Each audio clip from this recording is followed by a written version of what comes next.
Pastor Steve here. Let's turn over to Psalm chapter 3. We'll read the first 5 verses. This is the psalm that David wrote when he was fleeing from his son who was trying to take over the kingdom. Lord, how they increased that trouble me. Many are they that rise against me. Many that be which say of my soul, there's no help for him in God. Selah. But thou, O Lord, art a shield for me, my glory, the lifter of my head. I cried to the Lord with my voice, and he heard me out of his holy hill. I laid me down and slept. I awakened, for the Lord sustained me. And then he goes on to say, I will not be afraid. Listen, I'll tell you what, it's easy to become overwhelmed with circumstances, with thoughts in your head like me. I let them run and run and run. In this day and age, many people are emotionally distressed beyond their ability to cope. David was a seasoned warrior. He was a leader, but here he's deeply distressed because the ones rising up against him are his own son and his trusted counselor. That's what he does here in this psalm.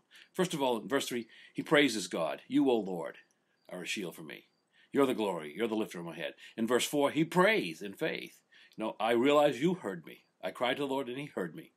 And verse 5, he personalizes it in trust. He really believes that God heard him.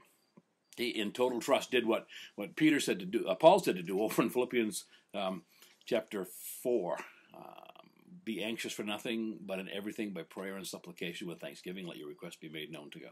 And the peace of God that passes all understanding will rule your hearts and mind. Man, this fear thing, I can drum up stuff in my head, Isaiah 2:2 says, I will trust and not be afraid. Well, that's the ideal, isn't it? But I'm more like the Psalm 56:3 guy. Every time I am afraid, I will trust. It's a little more of a process with me. And I read the process, the scriptures in Isaiah 41:10. Don't fear, I'm with you. Don't be dismayed, I'm your God. I'll help you, I'll strengthen you. I read those. Psalm 46, God is our refuge and strength, a very present help in time of trouble. So we won't fear, even if the mountains are thrown into the sea. Jesus said in Luke 13:32, don't fear, little flock. I promised to get you safely home. I'm going to give you the kingdom.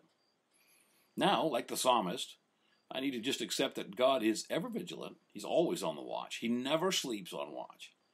God is my refuge. My refuge. Then maybe I can stop my mind racing and over what they might think, or they might say, or they might do, and I can get some sleep. You ponder that, Pastor Steve.